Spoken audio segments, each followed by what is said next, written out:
नमस्ते दोस्तों, आप सबका फिर से एक बार स्वागत है मेरे YouTube चैनल पर। आज के इस वीडियो में हम देखेंगे 17 नवंबर से रिलेटेड जो भी इंपॉर्टेंट करंट अफेयर्स बन सकते हैं। हिंदी और इंग्लिश दोनों ही लैंग्वेज में हम इन करंट अफेयर्स को देखेंगे। साथ ही मैं आपको इस वीडियो में ये भी बताऊंगा कि अगर हमें करंट अफेयर ध्यान में रखने हैं या हमें कुछ याद नहीं रहता है तो उसे हम बेस्ट ट्रिक से कैसे याद रख सकते हैं। तो अगर आप चैनल पर नए हैं तो चैनल को सब्सक्राइब कीजिए, और इस वीडियो की अगर PDF फाइल आपको चाहिए तो डिस्क्रिप्शन में मैंने लिंक दी है, वहाँ से आप PDF फाइल भी डाउनलोड कर सकते हैं। तो चलिए बिना देरी करते हुए शुरू करते हैं आज का वीडियो।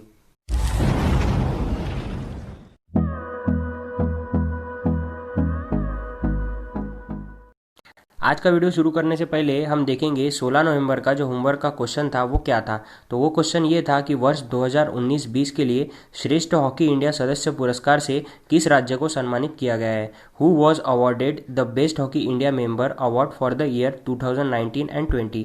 तो इसके लिए जो ऑप्शन थे वो थे आसाम, उत्तर प्रदेश, मिजोरम और आंध्र प्रदेश। आप में से काफ़ी लोगों ने इसका जवाब सही दिया है। इसका जो सही जवाब है वो है मिजोरम। अब यहाँ पर मिजोरम की बात हुई है तो मिजोरम की जो कैपिटल है वो है आइजॉल। मिजोरम के जो CM है वो है जोरामथंगा, और वहाँ के जो गवर्नर है वो है श्रीधरन पिल्लई। यहाँ पर पहला ऑप्शन आसाम दिख रहा है तो आसाम की जो कैपिटल है वो है दिसपुर। आसाम के जो CM है वो है सर्बानंद सोनोवाल, और वहाँ के जो गवर्नर है वो कौन है, जगदीश मुखी। उसके बाद जो सेकंड ऑप्शन है वो है उत्तर प्रदेश। उत्तर प्रदेश की जो राजधानी है वो है लखनऊ। वहाँ के जो CM है वो है योगी आदित्यनाथ, और वहाँ की जो गवर्नर है वो है आनंदीबेन पटेल, और आनंदीबेन पटेल मध्य प्रदेश की भी गवर्नर है। उसके बाद में जो चौथा ऑप्शन है वो है आंध्र प्रदेश। आंध्र प्रदेश की जो कैपिटल है वो है हैदराबाद। आंध्र प्रदेश के जो CM है वो है जगन मोहन रेड्डी, और वहाँ के जो गवर्नर है वो है बिश्वाभूषण हरिचंदन। तो इस सवाल से हमें इतनी जानकारी प्राप्त होती है। चलिए देखते हैं अब 17 नवंबर के जो करंट अफेयर है उसमें पहला सवाल क्या है। Who has won international children peace prize 2020। अंतर्राष्ट्रीय बाल शांति पुरस्कार 2020 किसने जीता है। तो इसके लिए जो ऑप्शन है वो है मलाला यूसुफजई, ग्रेटा थनबर्ग, वसुंधरा और सादत रहमान। तो इसका जो सही जवाब है वो है सादत रहमान। अब चलिए देखते हैं सादत रहमान है कौन। तो ये है सादत रहमान, जो कि बांग्लादेश के एक टीनेजर है और काफ़ी अच्छे एक्टिविस्ट है। उन्होंने जो साइबर बुलिंग है उसके खिलाफ ये प्राइज़ जीता है, क्योंकि उन्होंने उसमें काफ़ी अच्छा प्रदर्शन किया है और काफ़ी आवाज़ भी उठाई है। सादत रहमान जो है वो बांग्लादेश से बिलोंग करते हैं। तो बांग्लादेश की जो राजधानी है वो है ढाका, और बांग्लादेश जो है वो पाकिस्तान से कब अलग हुआ था, तो वो हुआ था 1971 में। उसके बाद में बांग्लादेश की जो करेंसी है वो है टका। वहाँ के जो प्राइम मिनिस्टर है वो है शेख हसीना, और वहाँ के जो प्रेसिडेंट है वो है अब्दुल हामिद। अब यहाँ पर सादत रहमान की बात हुई है तो सादत रहमान के बारे में और एक दो चीज़ें मैं आपको बता देता हूँ। ये जो पुरस्कार उन्हें बाल शांति पुरस्कार दिया गया है, इसमें टोटल 142 जो पार्टिसिपेंट थे उन्होंने भाग लिया था, और 42 कंट्रीज़ के टोटल पार्टिसिपेंट्स थे, जिसमें जो 24 पार्टिसिपेंट्स थे वो भारत से थे। इसमें जो हमें ऑप्शन दिखा था वसुंधरा, वो भारत की एक एक्टिविस्ट थी। उसके बाद में जो दूसरा नाम है उसमें वो है मलाला यूसुफजई का। यह है मलाला यूसुफजई, जो कि पाकिस्तान की एक एक्टिविस्ट है और उन्होंने काफ़ी आवाज़ भी उठाई है पीस के लिए। तो पाकिस्तान की जो राजधानी है वो है इस्लामाबाद। वहाँ की जो करेंसी है वो है रुपया। वहाँ के जो प्राइम मिनिस्टर है वो है इमरान खान। वहाँ के जो प्रेसिडेंट है वो है आरिफ अलवी। और यंगेस्ट नोबेल प्राइज़ का पुरस्कार पीस में यानी कि शांति के इसमें इन्हें 2014 में दिया गया था, जो कि काफ़ी ज़्यादा इंपॉर्टेंट है। उसके बाद में जो उसमें ऑप्शन था वो था ग्रेटा थर्नबर्ग का। यह है ग्रेटा थर्नबर्ग, जो कि एक इन्वायरमेंटल एक्टिविस्ट है और ये स्वीडन से बिलोंग करती है। तो यहाँ पर स्वीडन की बात हुई है तो स्वीडन की जो कैपिटल है वो है स्टॉकहोम, और वहाँ की जो करेंसी है वो है क्रोना। तो इस सवाल से हमें इतनी जानकारी प्राप्त होती है। उसके बाद में जो दूसरा सवाल है वो है RCEP 15 Asia Pacific countries from world's largest trading bloc, which country led the summit. RCEP 15 Asia प्रशांत देशों ने दुनिया के सबसे बड़े समझौते पर हस्ताक्षर किए हैं, इसकी अध्यक्षता किस देश ने की है। हाल ही में जो 37वीं आसियान शिखर सम्मेलन हुआ है उसमें RCEP में जो 15 एशिया पैसिफिक की कंट्रीज़ है उन्होंने लार्जेस्ट ट्रेडिंग ब्लॉक पर समझौता किया है। तो इसके लिए जो ऑप्शन है वो ये है कि चाइना, इंडिया, जापान और ऑस्ट्रेलिया, इन 4 कंट्रीज़ में से कौन सी ऐसी कंट्री है जिसने इस समिट की अध्यक्षता की है। तो इसका जो सही जवाब है वो है चीन। अब यहाँ पर चीन की बात हुई है तो चीन की जो कैपिटल है वो है बीजिंग। चीन की जो करेंसी है वो है रेन बिनवी, और चीन के जो प्रेसिडेंट है वो है शी जिनपिंग। उसके बाद में भारत की बात हुई है तो भारत के जो प्रधानमंत्री है वो है नरेंद्र मोदी, जो 14वें नंबर के प्रधानमंत्री है। उसके बाद में जो प्रेसिडेंट है वो है रामनाथ कोविंद। जो तीसरा ऑप्शन है वो है जापान। जापान की जो कैपिटल है वो है टोक्यो। वहाँ की जो करेंसी है वो है येन, और वहाँ के जो पीएम है वो है योशिहिडो सागा, और वहाँ के जो एम्पायर यानी कि किंग है वो है नारीहितो नकाउ। उसके बाद में जो चौथा ऑप्शन है वो है ऑस्ट्रेलिया। ऑस्ट्रेलिया की जो राजधानी है वो है कैनबेरा, और वहाँ के जो पीएम है वो है स्कॉट मॉरिसन। तो इस सवाल से हमें इतनी जानकारी प्राप्त होती है। उसके बाद जो अगला सवाल है, तीसरा सवाल, वो ये है कि Lewis Hamilton has won F1 Turkey Grand Prix, he belongs to which country. Lewis Hamilton ने F1 तुर्की ग्रैंड प्रिक्स जीती है, वह किस देश से है? तो इसके लिए जो ऑप्शन है वो है इंग्लैंड, अमेरिका, टर्की और चाइना। तो इस सवाल का जो सही जवाब है वो है इंग्लैंड। जो लुइस हैमिल्टन है वो इंग्लैंड से बिलोंग करते हैं। अब यहाँ पर इंग्लैंड की बात हुई है, तो इंग्लैंड की जो कैपिटल है वो है लंदन। उसके बाद में वहाँ की जो करेंसी है वो है पाउंड स्टर्लिंग। उसके बाद में जो सेकंड ऑप्शन है वो है अमेरिका। अमेरिका की जो कैपिटल है वो है वॉशिंगटन डीसी। अमेरिका के अभी अभी जो प्रेसिडेंट बने हैं 46 नंबर के वो है जो बिडेन, और वहाँ की जो वाइस प्रेसिडेंट है वो है कमला हैरिस। 3 नंबर का जो ऑप्शन है वो है टर्की। टर्की की जो कैपिटल है वो है अंकारा, और वहाँ की जो करेंसी है वो है लीरा। उसके बाद जो चौथा ऑप्शन है वो है चीन। चीन की जो कैपिटल है वो है बीजिंग, वहाँ की जो करेंसी है वो है रेनबिन्वी, और वहाँ के जो प्रेसिडेंट है वो है शी जिनपिंग। अब यहाँ पर लुइस हैमिल्टन की बात हुई है, तो चलिए देखते हैं लुइस हैमिल्टन के बारे में थोड़ी जानकारी।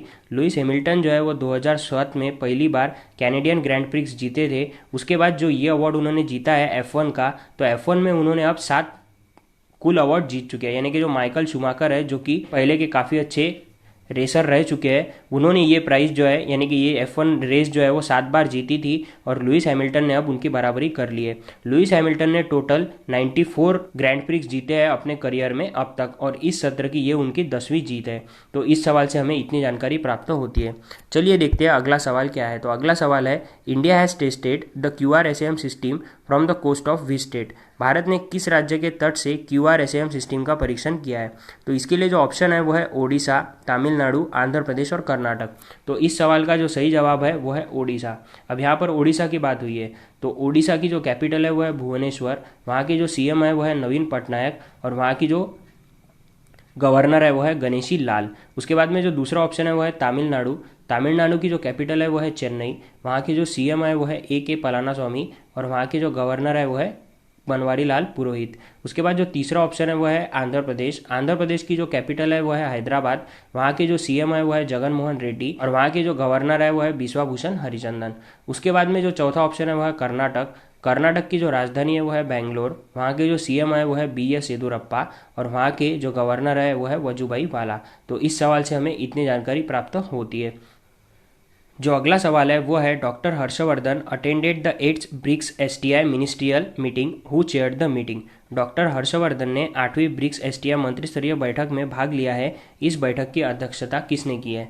तो इसके लिए जो ऑप्शन है वो है रूस, ब्राज़ील, इंडिया और साउथ अफ्रीका। तो इस सवाल का जो सही जवाब है वो है रूस। रूस ने इस सत्र की अध्यक्षता की है। अब यहाँ पर रूस की बात हुई है, तो रूस की जो कैपिटल है वो है मॉस्को, रूस की जो करेंसी है वो है रूबल, रूस के जो प्रेसिडेंट है वो है व्लादिमीर पुतिन, और रूस के जो PM है यानी कि प्राइम मिनिस्टर है वो है मिखेल मिशुटिन।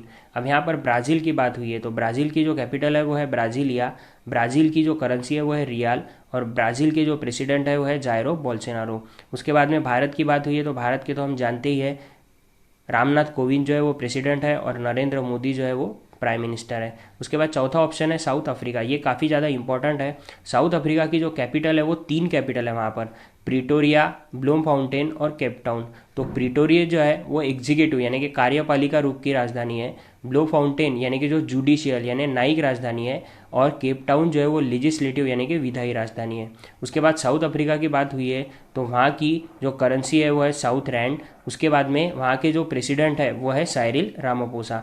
तो इतनी जानकारी हमें इस सवाल से प्राप्त होती है।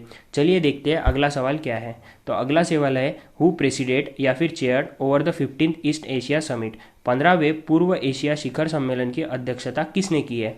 तो इसके लिए जो ऑप्शन है वो है भारत, वियतनाम, बांग्लादेश और चीन। तो इस सवाल का जो सही जवाब है वो है वियतनाम। अब यहाँ पर वियतनाम की बात हुई है, तो वियतनाम की जो कैपिटल है वो है हनोई, और वहाँ की जो मुद्रा यानी कि करेंसी है वो है दोंग। अब यहाँ पर वियतनाम की बात हुई है, तो वहाँ के जो प्राइम मिनिस्टर है वो भी इम्पोर्टेंट है। तो वहाँ के जो प्राइम मिनिस्टर है वो है गुयेन जुआल कुक।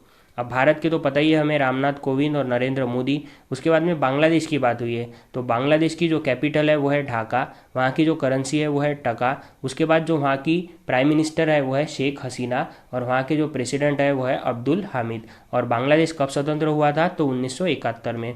चीन की बात हुई है, तो चीन जो है, चीन की राजधानी क्या है, तो बीजिंग। चीन के जो प्रेसिडेंट है वो कौन है, शी जिनपिंग। चीन की जो करेंसी है वो है रेन विनवी। जितना हम ज़्यादा रिवाइज करेंगे उतना हमें आसानी से याद होगा, इसीलिए मैं ज़्यादा से ज़्यादा रिवीजन करवाने की कोशिश करता हूँ।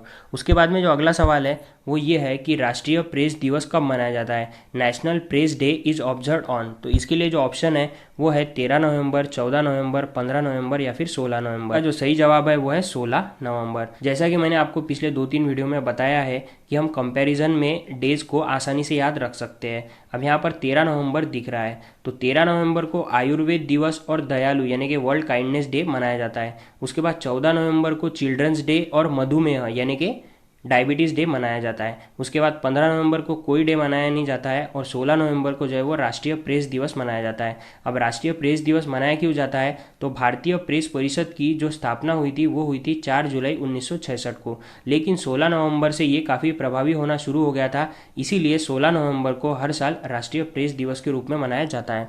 उसके बाद में जो अगला सवाल है वो ये है कि Bengali actor Soumitra Chatterjee has passed away, when did he got the Dada Saheb Phalke award. ये दिख रहा है बंगाली अभिनेता सौमित्र चटर्जी, इनका निधन कब हुआ है और उन्हें दादा साहेब फाल्के पुरस्कार कब मिला था। तो इसके लिए जो ऑप्शन है वो है 2012, 2004, 2006 और 1995। सौमित्र चटर्जी जो है वो बंगाल के काफ़ी जाने माने अभिनेता है, और उन्हें जो है दादा साहेब फाल्के पुरस्कार जो है वो दिया गया था 2012 में। इससे पहले उन्हें 2004 में पद्म भूषण पुरस्कार से भी सम्मानित किया गया है। उसके बाद में 1994 में उन्हें यानी कि 1994 में उन्हें फिल्म फेयर अवार्ड भी दिया गया था लाइफ टाइम अचीवमेंट के लिए। उनका जो जन्म है वो हुआ था 19 जनवरी 1935 को कलकत्ता पश्चिम बंगाल में, और उनकी जो मृत्यु है वो हुई है 15 नवंबर 2020 को। अब यहाँ पर पश्चिम बंगाल की बात हुई है, तो पश्चिम बंगाल की जो गवर्नर है वो कौन है, जगदीप धनखड़, और वहाँ की जो सीएम है वो कौन है, ममता बनर्जी। तो इस सवाल से हमें इतनी जानकारी प्राप्त होती है। उसके बाद जो अगला सवाल है वो ये है कि international day for tolerance is observe on, अंतर्राष्ट्रीय सहिष्णुता दिवस कब मनाया जाता है। तो इसके लिए जो ऑप्शन है वो है 16 नवंबर, 11 नवंबर, 12 नवंबर और 13 नवंबर। अब यहाँ पर जो ऑप्शन दिख रहे हैं वो काफ़ी ज़्यादा इंपॉर्टेंट है, लेकिन इसमें अभी हम कंफ्यूज हो सकते हैं, लेकिन अब अगर आप मेरे पिछले 2-3 वीडियो देखेंगे तो आपको कन्फ्यूजन बिल्कुल भी नहीं होगी। तो इस सवाल का जो सही जवाब है वो है 16 नवंबर। अब यहाँ पर 11 नवंबर भी दिख रहा है, तो 11 नवंबर को जैसा कि मैंने आपको पिछले भी वीडियो में कई बार बताया है कि 11 नवंबर को हम नेशनल एजुकेशन डे यानी कि राष्ट्रीय शिक्षा दिवस मनाते हैं। क्यों मनाते हैं, तो भारत के जो पहले शिक्षा मंत्री थे मौलाना अबुल कलाम आज़ाद, उनकी जयंती के रूप में ये दिन मनाया जाता है। उसके बाद 12 नवंबर को जो है वो वर्ल्ड निमोनिया डे और ब्रॉडकास्टिंग डे दोनों ही दिवस मनाए जाते हैं। 13 नवंबर को हम दयालु यानी कि काइंडनेस डे और आयुर्वेद दिवस मनाते हैं। उसके बाद 16 नवंबर को हम सहिष्णुता दिवस और वर्ल्ड प्रेस डे मनाते हैं। तो ये थे हमारे टोटल डेज। उसके बाद जो अगला सवाल है वो ये है कि Lonar lake in Maharashtra selected as Ramsar site, where is the district located. Ramsar site के रूप में चुनी गई महाराष्ट्र की लोनार झील किस जिले में स्थित है। तो इसके लिए जो ऑप्शन है वो है बुल्ढाना, अकोला, अमरावती या फिर नागपुर। तो इस सवाल का जो सही जवाब है वो है बुल्ढाना। अब यहाँ पर कहीं ना कहीं रामसर साइट की बात हुई है, तो रामसर जो नाम है वो ईरान के एक शहर से लिया गया है। और महाराष्ट्र की बात हुई है, तो महाराष्ट्र कब स्वतंत्र हुआ था, तो महाराष्ट्र का जो गठन हुआ था वो हुआ था 1 मई 1960 को। महाराष्ट्र के जो सीएम है वो है उद्धव ठाकरे, और महाराष्ट्र के जो गवर्नर है वो है भगत सिंह कोश्यारी।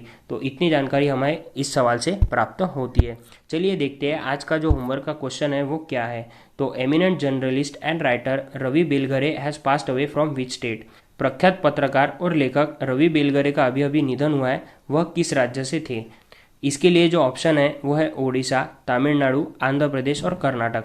अगर आपको इस सवाल का जवाब पता है तो मुझे कमेंट कर कर ज़रूर बताइए, और अगर आपको वीडियो अच्छा लगा हो तो लाइक कीजिए, कमेंट कीजिए, शेयर कीजिए और चैनल को सब्सक्राइब करना मत भूलिएगा। और अगर आपको इस वीडियो की PDF फाइल चाहिए तो डिस्क्रिप्शन में मैंने लिंक दिया है, वहाँ से आप PDF भी डाउनलोड कर सकते हैं और मेरे साथ टेलीग्राम पर भी जुड़ सकते हैं, जहाँ पर डेली क्विजेस होती है। धन्यवाद।